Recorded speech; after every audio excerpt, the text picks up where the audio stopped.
Welcome to Vegan Business Talk with Katrina Fox, author of Vegan Ventures, Start and Grow an Ethical Business.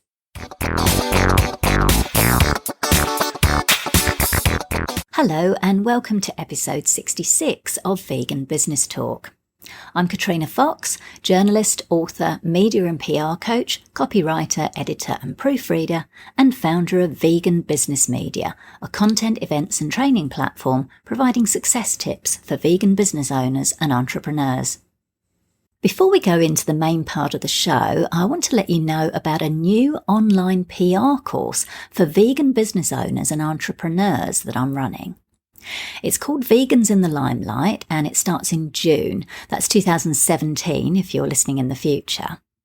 And you'll learn how to get free publicity by getting yourself featured in the media on a regular basis. Now, the course is particularly for vegan professionals who can't afford to hire a PR firm or a publicist at the moment.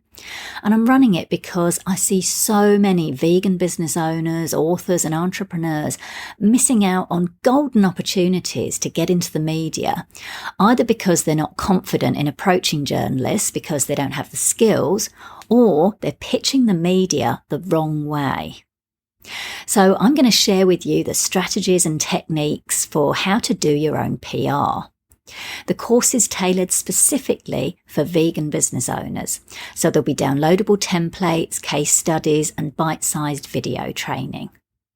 You'll be able to post questions on the learning platform, which I'll personally respond to, and there'll also be 3 live group calls you can jump on to ask me anything about getting into the media, and I'll give you answers specifically for your business. So you're not going to be left to struggle along on your own with the course. So if you're keen to get your vegan brand in the limelight, head over to veganbusinessmedia.com, where there's a link to the course with all the details. And I'll also put the link on the show notes page. And if you type in the coupon code podcast as you enroll, you'll receive a special early bird rate before the 20th of April. In this episode, I interview Robyn Chuter, a naturopath counsellor and EFT therapist from Empower Total Health in Sydney, Australia. Through her one-on-one consulting and membership program, Empower Ed, Robyn specialises in helping people reverse serious and chronic illnesses such as autoimmune conditions, type 2 diabetes, heart disease and chronic fatigue syndrome, as well as emotional eating and food addiction, using a plant-based diet and emotional healing. Her dual background as a physical and mental health professional allows her to not only educate her clients about what to do to be healthy and happy, but also provide them with the ability to do it by getting past their psychological, behavioural and social barriers to change. Robyn is currently completing an honours degree in preparation for a PhD in plant-based nutrition research with a focus on behaviour change strategies. Her honours research project is examining the value of membership in a Facebook group for helping people adopt and maintain a plant-based diet. In this interview, Robyn discusses the challenges of running a plant-based health practice and the specific approach she takes to handle them, the benefits of running a membership program to broaden your reach as a service provider, what's involved in setting up and maintaining a membership program, how she uses Facebook organically without paying anything to raise her profile and gain new clients, how she handles the ethical considerations health practitioners need to take into account when interacting with people on social media, the strategies she uses to attract her ideal clients, and much more. Here's the interview with Robyn Chuter of Empower Total Health. Hello, Robyn. Thank you for joining me today. It's a pleasure, Katrina.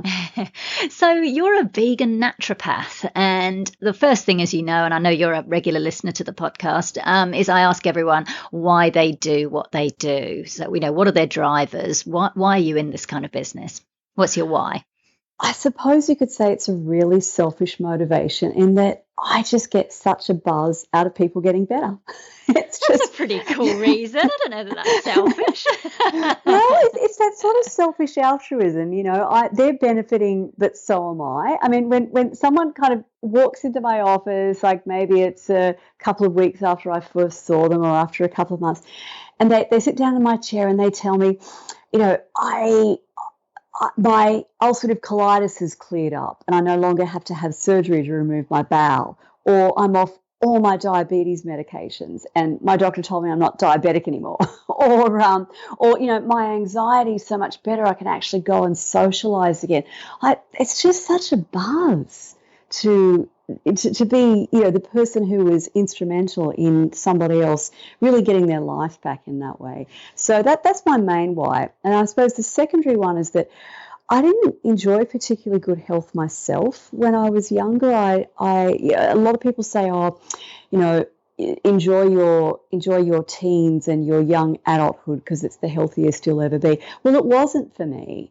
I didn't have particularly good energy. I got sick a lot, and it's actually really exciting for me to be getting healthier as I get older. Like I have more stamina, and I'm more robust at 45 than I was at 15 or 25. And so I'm just that's a really exciting thing for me to be able to share with other people. Oh, that's fantastic. I love that you're walking your walk, particularly in an area such as health, because it's quite interesting, I've seen sort of, people like nurses who, are obviously like really unhealthy and same with doctors and other health professionals. So it's always good, I think, when someone's really, living the not the dream, but well, I suppose it is a dream in some case, but, really living what they're practicing what they're teaching, I suppose, which is fantastic. Totally. I mean, would you go to a beauty therapist with acne? I mean, like you want to be inspired by the person that you're seeing and see that, okay, they not that they have all the answers, but that, like you say, they're walking their talk. Yeah, for sure. Fantastic.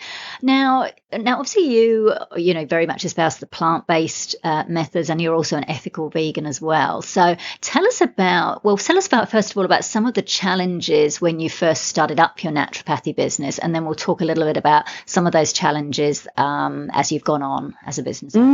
Totally. I think the two major challenges that I faced when I was first starting out were, firstly, I was 23 years old. I mean, I took a year off after high school to save up money for the fees for naturopathic college. And then it was 4 years full time. And then within weeks of graduating, I, opened up my doors and started a practice. So I was just really green and naive. I knew nothing about business. I think in that 4-year full-time course we might have done, it could have been 4, maybe 6 hours on business. Wow. And so there was just no training. And aside from, my boyfriend of the time had an accountant, and I remember making an appointment to see the accountant just to get my head around some basic bookkeeping. And apart from that, I just knew nothing about business.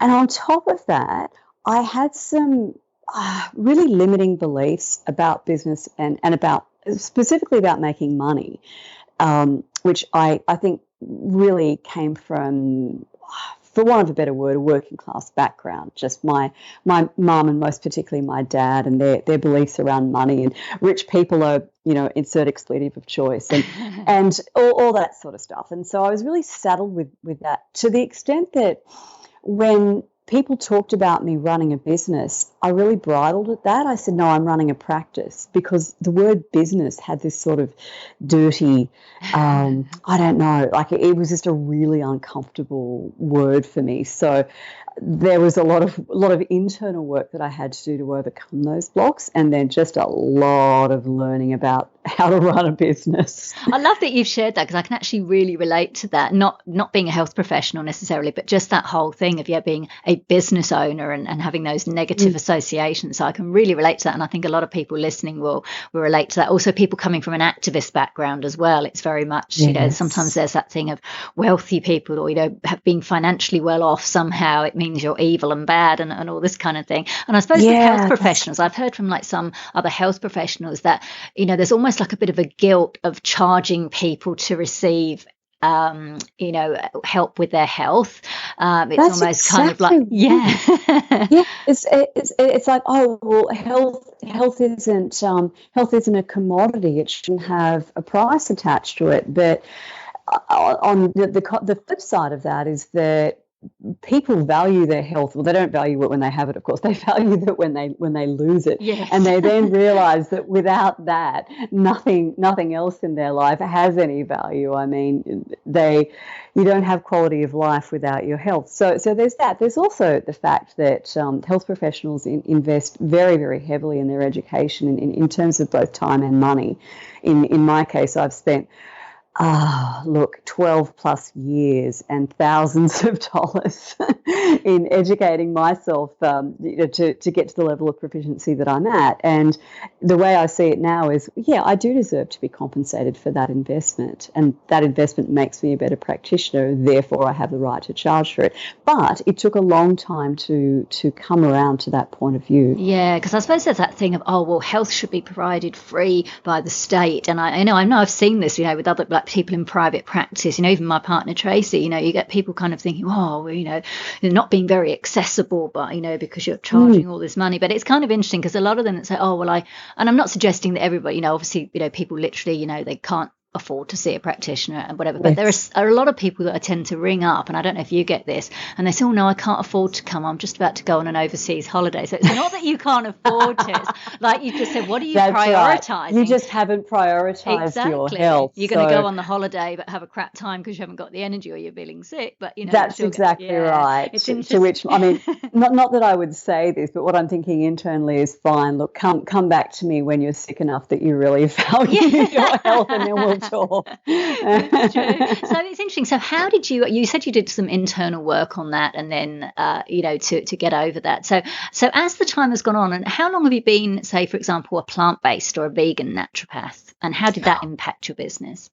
So I was I became an ethical vegetarian at the age of 15, but I have to say I was a very bad vegetarian in a couple of senses. First of all, I mean, look, this was the mid 1980s, and we didn't have the internet, we didn't have the availability of all these resources. So I did not adopt a particularly healthy vegetarian diet. I kind of, cut out the chicken, the meat, and the fish, and ate more eggs and cheese. So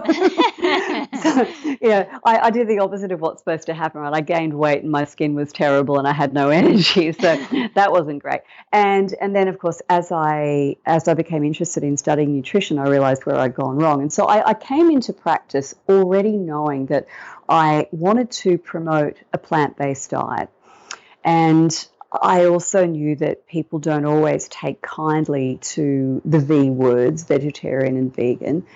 And so that was a challenge from the get-go, really, that here was I wanting to promote really a lifestyle-based practice. What I'd been trained in was the kind of pills and potions mentality, where someone comes in with a problem and you prescribe a herb for this and a vitamin supplement for that and a bark flower remedy for something else.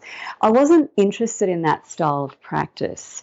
I really wanted to address people's illnesses at their roots, like what were the lifestyle habits and the behaviours that were driving their illness.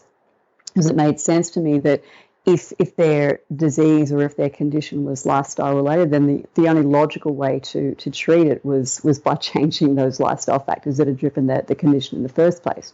Not to say that I never prescribe herbs or vitamins or whatever. I sometimes do for symptom relief, but it's not my primary driver. So integrating that focus on lifestyle, and specifically a plant-based lifestyle, was something of a challenge, because I began my practice in a fairly, I suppose, conservative area of Sydney, and that plant-based message was a hard one to get across to many people. And I'll also, I mean, to be perfectly honest, I wasn't particularly good at delivering it at that point. And one of the things I realised after a couple of years in practice was that my counselling and communication skills that I had learned at naturopathic college just weren't adequate when it came to really helping people to change.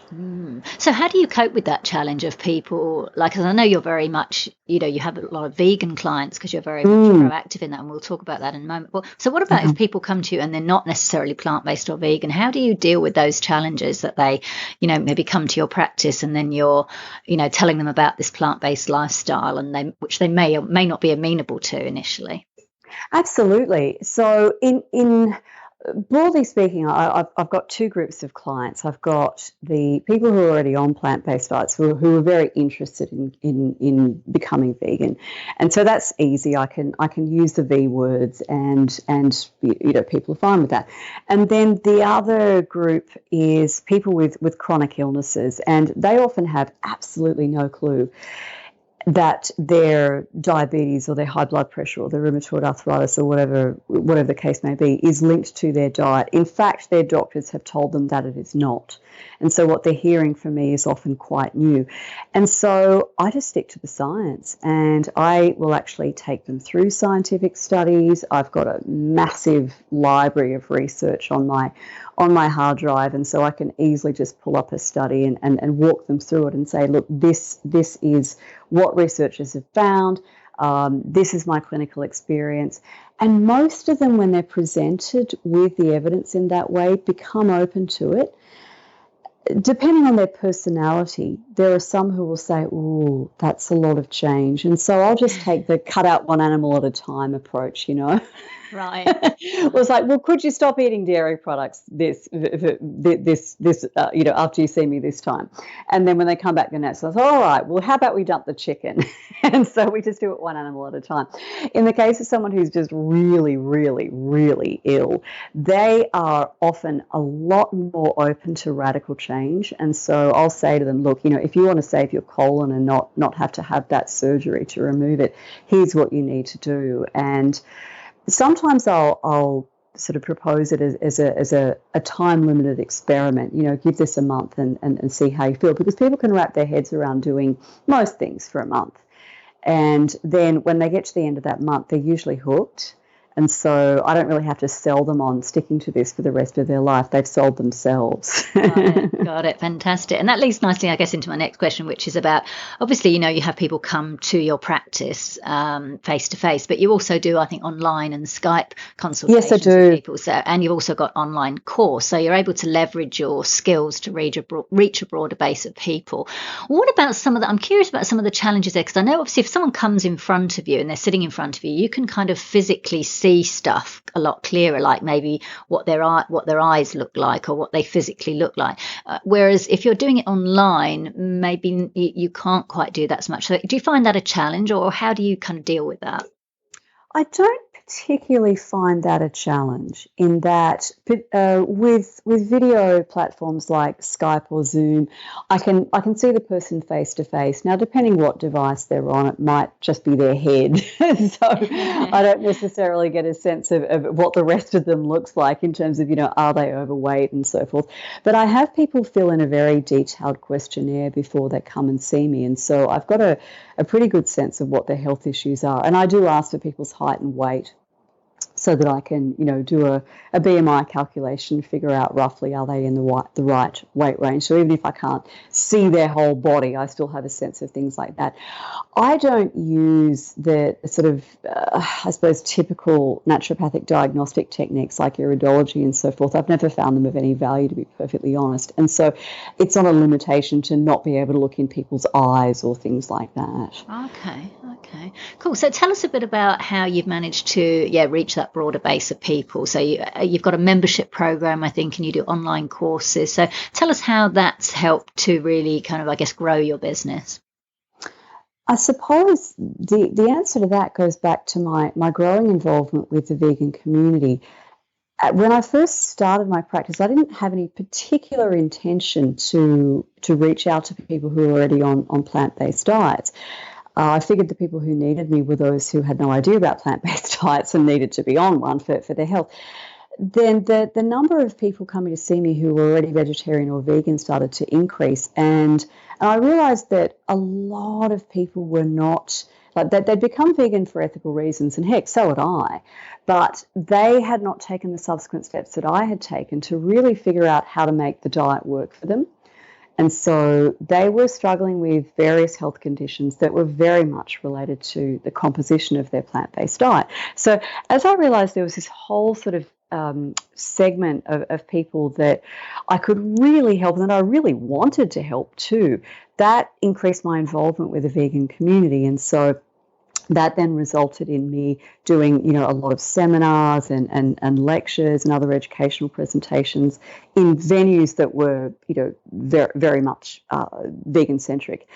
And then also developing online courses. My main course in that regard is Empower Ed, which is a membership program essentially. So people join up as members, and they get a monthly group Q&A session. So all of those kind of, general health and nutrition questions that people don't necessarily want to come and pay to ask me face to face. They may not have health problems that are severe enough to warrant paying for a one-to-one consultation, but they can certainly afford like a really low-cost membership option that gives them the opportunity to pick my brains about health and nutritional diet fads, or should I get a mammogram and that sort of thing. So that's really enabled me to reach a lot more people who have a general interest in health and nutrition, but wouldn't necessarily want to engage the services of someone like me one-to-one. Got it. So how much work is involved in doing that, like putting together either an online course or a membership program?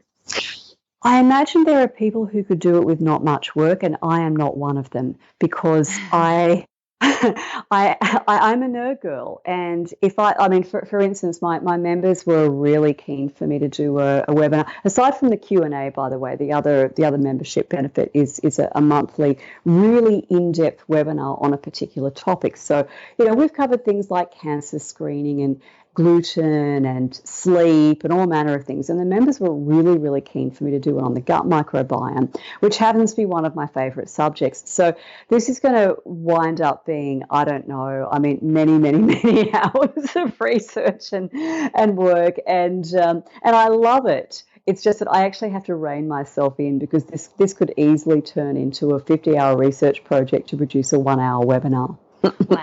Wow. But in a way, I suppose, and I know you and I have had this conversation before, in a way that kind of sets you apart and enables you to be trusted by people, because they can go on the internet, and Dr. Google is so incredibly popular, looking at it, and particularly the whole, advent of fake news. It's like, well, who do we believe, Totally. Yeah. One of my, I suppose, points of distinction, which definitely has built the level of trust that I now have in the vegan community, is that I reference every statement that I make to the hilt. So when I present a webinar, there's a slide presentation which members can download later on, and it's referenced, so they can go and follow up the scientific studies. And I actually teach them how to read studies. That's part of what my aims were in the membership program as well, because of this whole phenomenon of the internet and the fake news and these ludicrous blogs written by people with, frankly, no qualifications, no clinical experience, just spouting absolute nonsense. And one of my aims with the membership program is to teach people how to see through that rubbish and how to make much more informed decisions about their nutrition and about their healthcare. Yeah, no, that's good to know, because obviously now you've sort of touched on this a little bit then, I guess, around the concept of competition.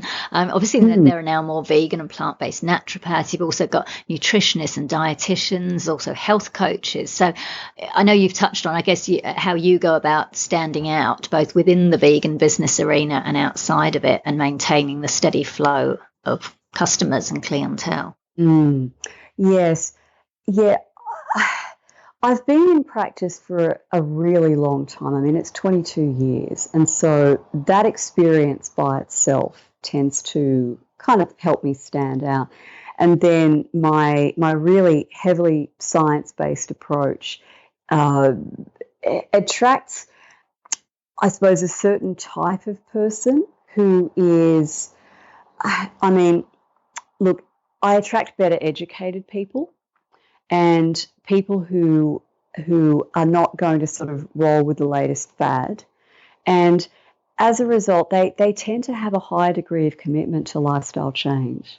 So that helps me get greater success, which means more referrals, more word of mouth. Got it. Because when people are getting great results, they tell every man and his dog, I went to see this person and she, explained what was happening and no one else had ever done that. And she put me on this program and it really worked. And, I was blind and now I see. So I get that level of frequently I will get some Facebook notification or other that someone's tagged me in a discussion on a Facebook group, say a vegan group. And, a person's asked for health advice and lots of, well-meaning but usually uneducated people have thrown their hat into the ring. And then someone will tag me to kind of draw me into the discussion so that I can clear up some of the misconceptions and get some facts injected into the discussion. Which is great. Well, let's talk about it, because that was going to be something I wanted to ask you about, is that whole thing about, as a health professional, being on social media. Yes. How does that kind of work in terms of, I guess, what you're legally allowed to say, particularly if you're advising one particular person, if they're not necessarily your client, or there may be legal ramifications about that. And because I know I've seen in Facebook groups, I've seen people tag you and say, hey, Robyn, what do you think about this? So I'm curious, how does that sort of work for you as a health professional? How does it help in terms of raising your brand awareness and getting clients or leads and sales, but also, kind of what the anything you need to take into account regarding the ethics of engaging like that? Oh, absolutely. So I'll deal with the ethical issue first because it's really important. You can't give advice to someone in a Facebook group, and frequently when someone's asking you a question about a health-related matter in a Facebook group, I feel like telling them exactly that. This is not the right forum for you to be getting advice, because all these people who are making suggestions, they don't know you. They haven't taken a case history. They haven't run blood tests on you. Yeah. So all of their suggestions are, and again, people come from a really good place when they're doing this, but their suggestions are frequently completely inappropriate. So my usual approach when I'm drawn into a discussion like this is to just ask further questions for clarification, and then either refer them, suggest that they undergo some testing, or refer them to a particular resource that it's reliable, and or suggest other avenues for investigating their symptoms. Because frequently it's going to be something like, I'm really tired. Can anyone make suggestions? And, suggesting that someone go on iron or B12 or whatever is again completely inappropriate if you don't know that person's status with regard to that particular nutrient. So I'll usually propose some testing or something like that. If they show interest and want to engage more, I usually just say PM me and we'll chat. So, and then when you chat, you're trying, obviously the aim is to get them to book into a session with you. Yeah, look, I suppose that's the ultimate aim. It's not necessarily what's in their best interest. Sometimes these people really don't have the financial resources, and so what I'm aiming to do is just direct them somewhere reliable where they can get help that's within their budget. But yes, it does frequently result in a client. And to be honest, what often happens is that someone who wasn't the original poster but has been following the discussion will then message me privately and say, hey, I read your response to so-and-so. Do you think you could help me?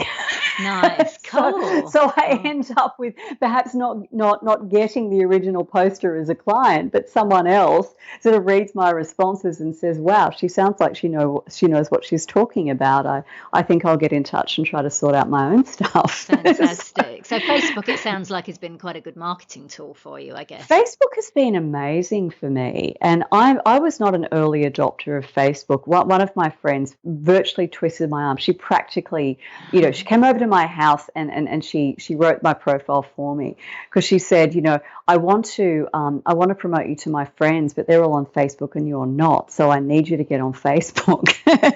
And And I noticed what you've said, like you get tagged personally, like in your personal profile. So it sounds like you've had quite a good success with organic Facebook as opposed to, say, doing paid Facebook ads from a business I haven't yet done any paid Facebook ads. It's something that I'd like to explore, but I've not done it up to this point. Facebook is quite a lead generation machine for me without me spending a cent. Lovely. It's great to hear that, because I think a lot of business owners are kind of like, oh my God, everything, the organic reach is really awful. But I think and it may not work necessarily for every single business owner, but I think for, let's say, experts such as yourself, where you can, join these groups that are very targeted, like, for example, vegan groups or, plant-based nutrition groups, where you can, just put a few sentences here or link to a study and just, show that and demonstrate your expertise. And that takes work and it takes time, but that can actually work in a really good way organically without, as you say, having to spend ads on Facebook. So that's good to hear that. So I wanted to talk to you a little bit about marketing, because I know you also use webinars. So can you tell us a little bit about why you use them and why and how they're useful for you in generating lead sales or customers? Yes. So the webinars are part of my membership program, and I offer a free month's membership in which people have the opportunity to join in the live events, and also they can check out the recorded ones.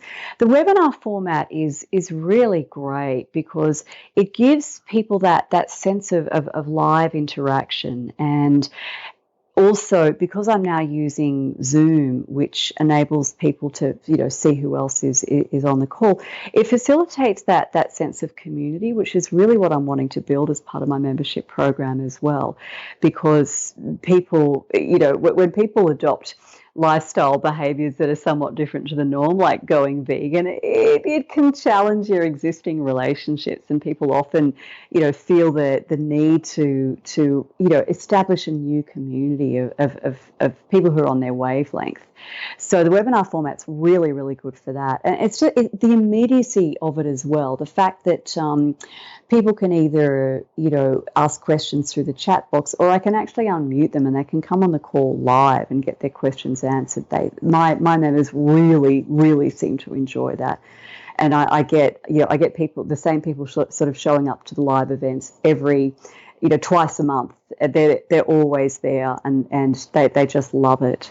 So what I'm hearing is you're using the webinars more for once people have already signed up for your course or your membership program, rather than as, say, a lead generator, where someone does a free webinar and then upsell. Yes, I have used the free webinar as an enrollment tool in the past, and I will probably do that again. Although I'm inclined to try out the Facebook Live, perhaps instead of that, just to give people a taste of what it's like to be on one of those live calls and to be able to interact.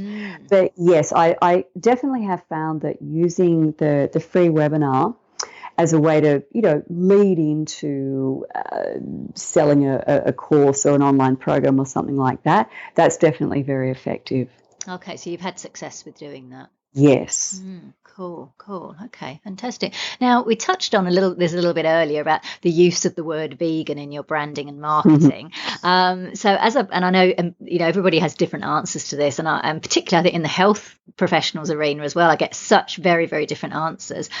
Talk to us a little bit about how much, or the prominence of the use of the word vegan you use or don't use, say, on your website or in your marketing and your branding. On my website, the word vegan is barely mentioned. I think on my About Me page, I have my little badge of where I won Vegan Professional of the Year, and there's a few mentions of it sprinkled throughout the website, but I really don't use that terminology at all because of this major aspect of my work, which is helping people with chronic health conditions. And that vegan word can be off-putting to these people. I mean, for starters, people with chronic diseases tend to be in older age groups. So these are, 50s plus, and they're not necessarily open to the idea of veganism, particularly ethical veganism. They don't really understand that at all.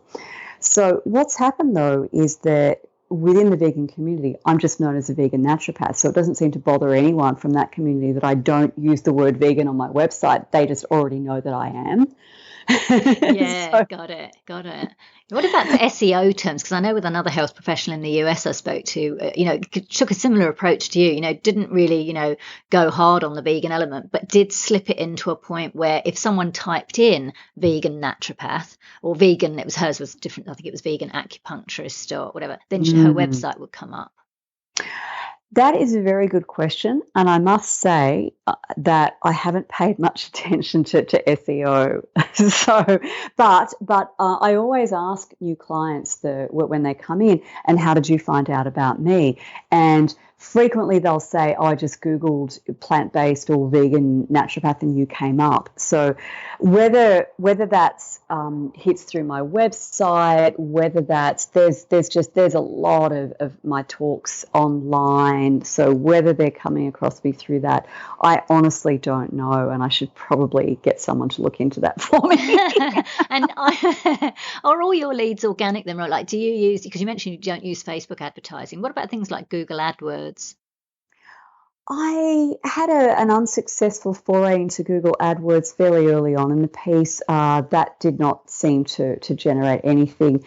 To be honest, I'm not doing any paid advertising at the moment. Wow. It's all word of mouth. Organic and word of mouth. That's great. No, I'm really good to hear that, because I think that's really, I think as well, particularly because I know how hard you work, and like you've said, you reference like, crazy, and, you really kind of put a lot of work into whether you're doing a talk or you're writing an article, because I know you write a monthly, or you contribute to the Sydney Vegan Club newsletter, and, yes. even your articles there, always contain a lot of information, and then there's a link for people to join your membership program to get even more. So you've really gone out of your way to demonstrate your expertise by, being generous in what you share and taking that science-based approach. So I think that's really good for people to hear that, you don't necessarily always have to throw a bunch of money at promotion or advertising, but, it takes time and energy to establish yourself as the expert. But when you do, yes, it does. It really pays off. It does. And I mean, I think when you're first starting out, you're going to need to do paid advertising or some other form of marketing to get the word out there. But yes, I write a weekly newsletter. I have a subscriber list of I think it's about 5,500 now, and so they're people from all over the world, so it's pretty widely distributed. And then of course I post all the articles that I write on Facebook and on Twitter, so that I just magnify the reach of, because I mean it can take me all day to write one article. We chatted about this a couple of weeks ago. I always intend to, I get up every morning on a Thursday, which is my newsletter day, and say, right, I'm going to knock this over in 2 hours, and then I find myself still at it, 6 hours later, because I've gone down the rabbit hole like Alice. I found some fascinating study, and that led to something else, which led to something else, and then I sort of snap out of it around 2 o'clock and say, no, I've really got to wrap this up.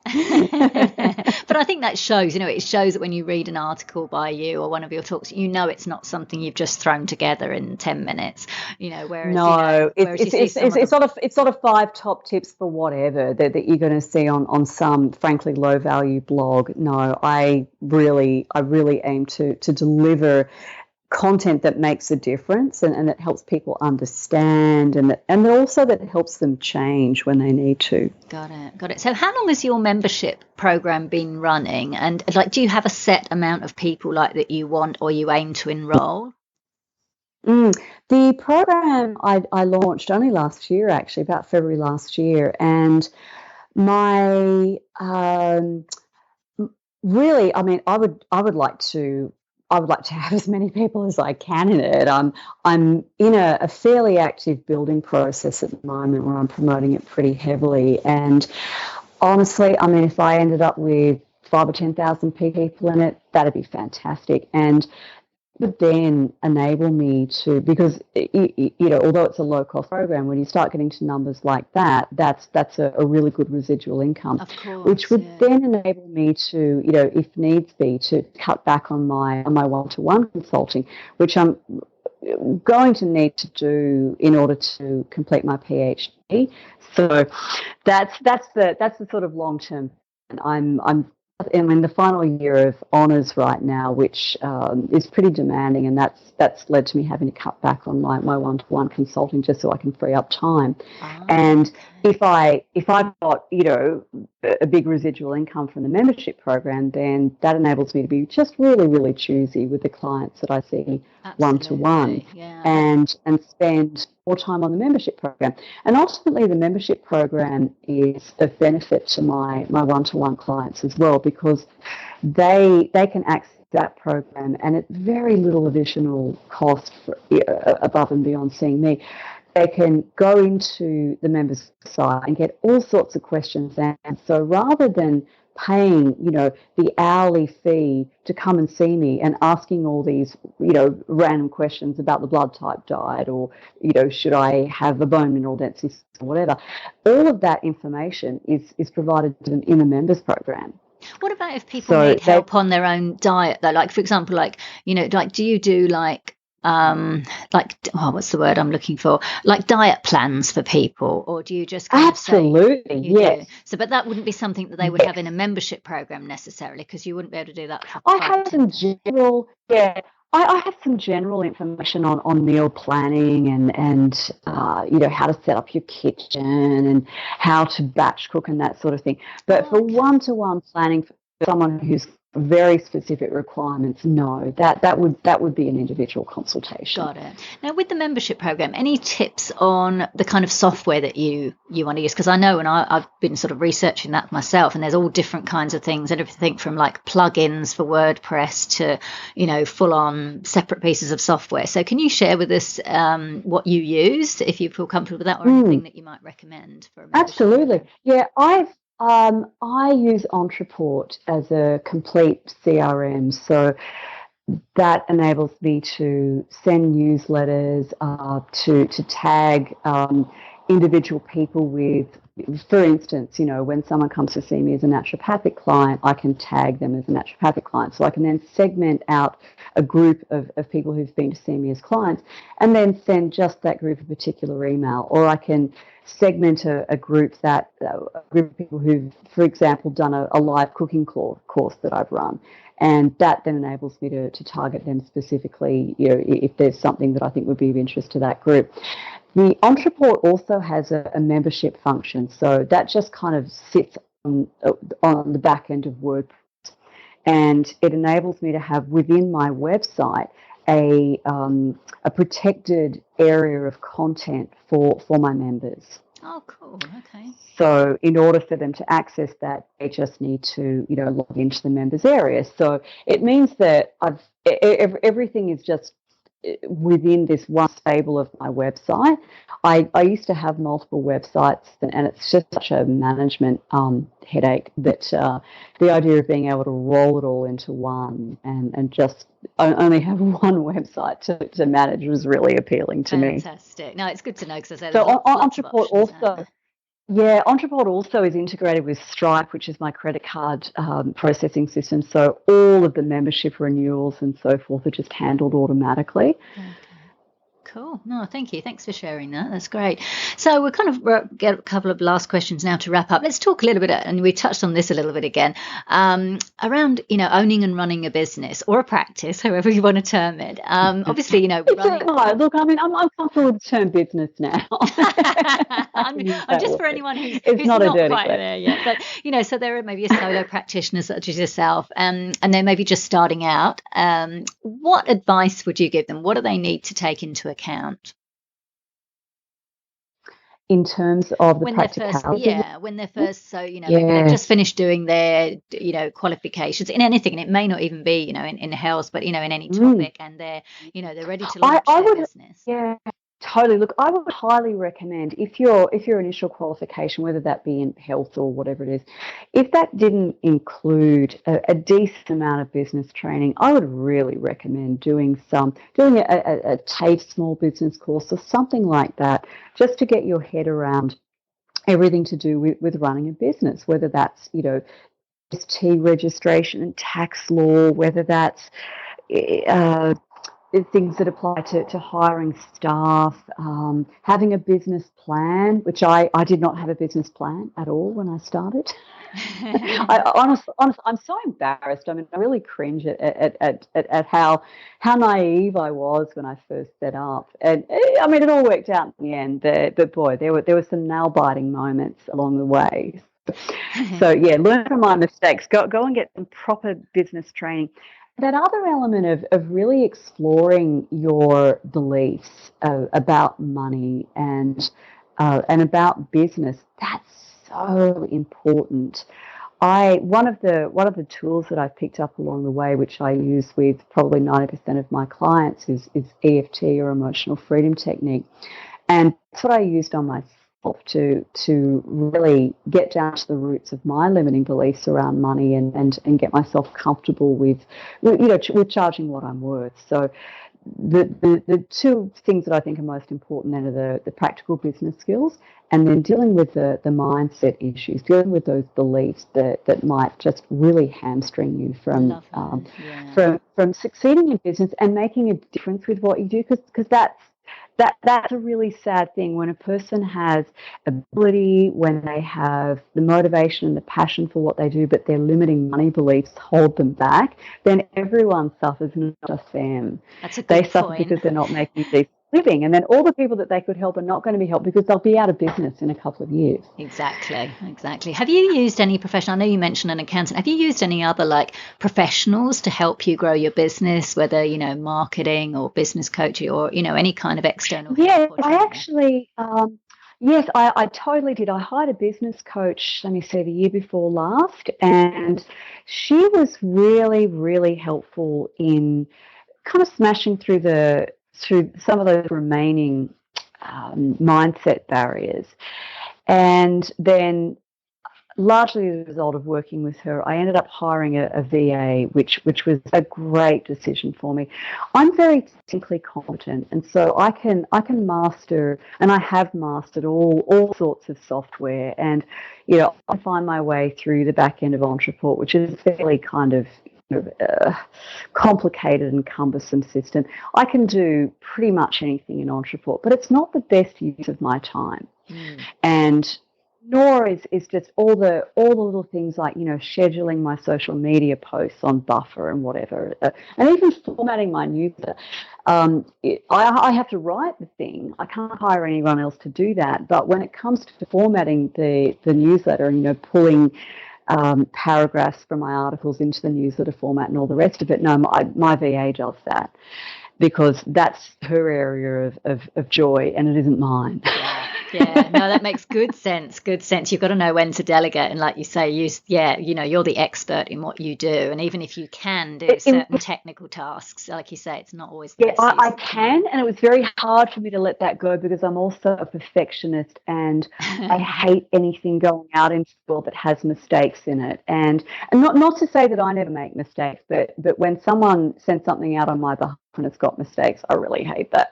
Yeah, for sure. So for sure. It was hard for me to sort of surrender that control, but ultimately it just works a whole lot better because I've freed up more of my time to do the things that I'm really best at, which is the researching and the writing and also just upskilling myself so that I'm always getting better at what I do. For sure. So tell us then, I guess the final question to wrap up, what's your long-term vision for yourself and your brand? I love what I do and I never want to retire. So I still want to be seeing clients and writing and also researching in the area of plant-based nutrition. I don't know, until I'm 80, 90, 100, why stop there? So I guess, I mean, I really want to, and I intend to play a key role in the popular acceptance of the healthfulness of plant-based diets, and really plant-based nutrition being a major part of the solution to the healthcare crisis that we're in and every developed country is in, and frankly most developing countries are either in or are heading for. So I want to be at the forefront of that movement to get plant-based eating on the map, from a health point of view.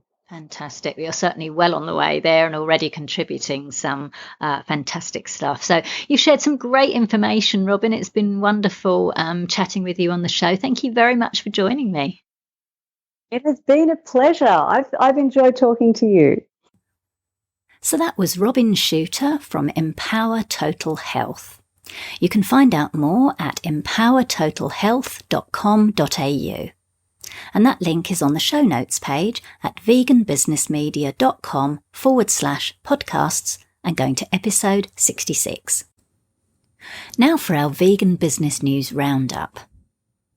More than half of British people don't need meat to be part of their breakfast, dinner or lunch, according to new research by YouGov, reports The Grocer. The poll of 1,019 adults found that 56% didn't believe that meat was necessary in a meal, while only 18% believed the opposite. While 33% cited health and 29% the increased costs as reasons for eating less meat, environmental concerns were particularly prevalent in younger people. Half of 16 to 24-year-olds said that they would consume less meat to protect the planet, and the overall number has increased from 28% in 2015 to 34%. YouGov researcher Nazra Aharchich said increasing numbers could shift from having cuts of meat on their shopping lists to cutting meat from their shopping lists. Excellent. That's what we want, and it's good news for vegan food producers to be aware of these trends and market their products accordingly.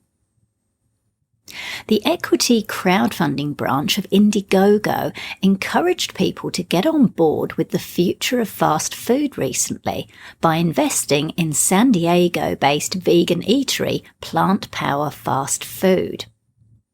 According to Veg News, the restaurant recently raised more than $100,000 from 163 investors through the new platform, which is a partnership between Indiegogo and equity crowdfunding website Microventures. Instead of the typical crowdfunding model where a business provides rewards in return for a donation, the business raises capital by providing people with equity.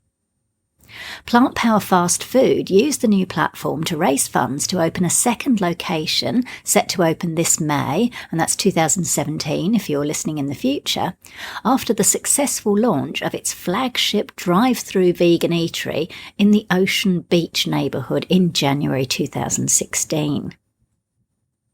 On its profile on the Indiegogo platform, it identified a growing opportunity in the fast food sector for plant-based foods. So these kinds of equity crowdfunding platforms are relatively new, and they can be a way for vegan businesses to raise funds from people who may be resistant to simply donating money in a traditional crowdfunding model. So this new model offers a potential win-win. It started out as a film. Then came a magazine, diet plan, books and meal planning tools. Now, vegan media empire Forks Over Knives has launched its first food line in the form of grain kits. The £1 box kits come in 3 flavours: Mexican rice and beans, Moroccan quinoa pilaf and Indian rice and dal, and are free from added oils, gluten and soy. Available exclusively as a variety pack from the Forks Over Knives website, they're delivered directly to consumers in the US. So what's interesting about this is how a creative project, in this case a film, can be used as a springboard to create a brand that branches out into other areas to bring in additional streams of income. So perhaps have a think about how you can do something like this in your own business. Is there a way to add extra products or services that are aligned with your brand? Finally, the world's largest vegan store has opened in Melbourne, Australia. My lovely friend and vegan entrepreneur Jessica Bailey, who I interviewed in episode 39 of this podcast and in my book Vegan Ventures, Start and Grow an Ethical Business, has outgrown the existing space at the Melbourne branch of her cruelty-free shop and moved to a much larger premises around the corner in Fitzroy.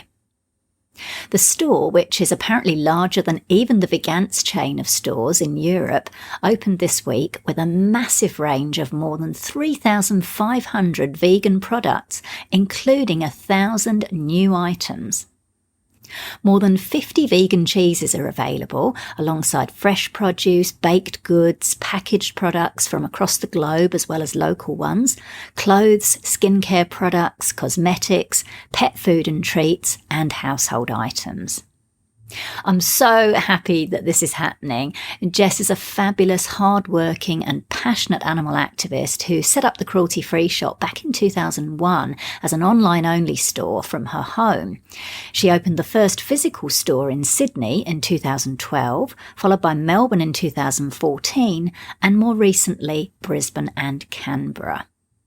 Now, I often pop into the Sydney store to pick up things I can't find anywhere else, and I love that Jess uses the stores as a form of activism. She not only provides vegans with easy access to products, but also shows non-vegans they don't have to give up their favourite foods, fashion, or other items. She also uses the storefronts to raise awareness for various animal rights campaigns, and as I mentioned, you can find out more about her story and her strategies for success in episode 39 of this podcast. Great to see this ethical vegan business continue to grow. So that's it for this episode of Vegan Business Talk. Thank you so much for tuning in. If you enjoyed the show, I'd really appreciate it if you gave it a review and rating on iTunes or any other platform you're listening on. Finally, I encourage you to head over to veganbusinessmedia.com, where you can find more resources, including details of my media and PR consultations, copywriting, editing and proofreading services to help you grow your vegan business. I'm Katrina Fox, author of Vegan Ventures, Start and Grow an Ethical Business, and I look forward to catching up with you in the next episode of Vegan Business Talk. Bye for now.